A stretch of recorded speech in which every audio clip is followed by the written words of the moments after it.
tahun masih terus berjalan ya dan konsisten. Dunia pertelevisian itu di Indonesia tidak akan pernah selesai, betul Bu? Kalau orang bilang katanya nggak nonton televisi, itu bohong. Ya, itu nanti bisa diklarifikasi dengan dua narasumber, ada dari Roy Morgan, dari Prophetic, nanti bisa menambahkan. Penonton Indonesia itu masih senang nonton TV. Apakah nontonnya langsung pada saat tayangan itu ada, streaming, ataupun catch up, ataupun mencari dari sosial media? Hanya beda caranya, tapi tetap mereka mencari tayangan-tayangan televisi.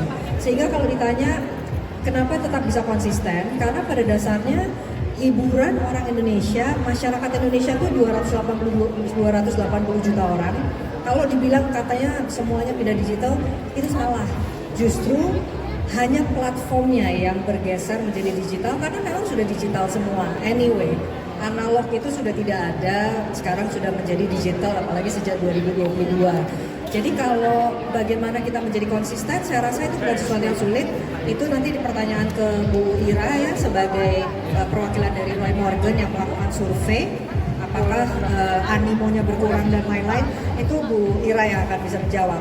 Tapi yang membuat kami juga kenapa lebih mudah mempertahankan awarding ini, selain dunia TV yang tidak pernah selesai, para artis-artis hebat yang ada itu sebetulnya ya, justru artis baru itu tidak banyak.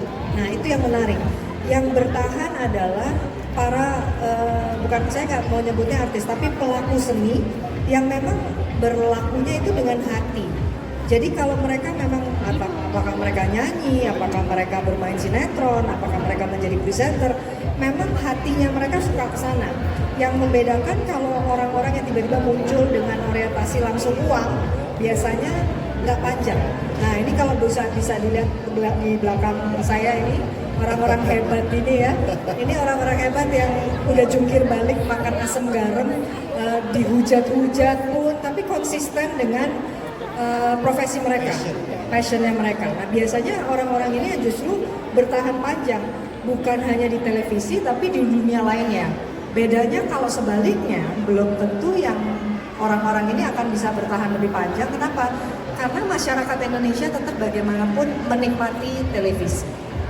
Nice. Tapi kalau kita lihat ada 12 kategori udah terbaca. Untuk sistematika vote-nya seperti apa dan kapan akan dimulai begini? Oke, kalau kategori tadi sudah keluar ya, ada 12 kategori. Nominasinya itu sudah keluar berdasarkan hasil survei dari Roy Morgan.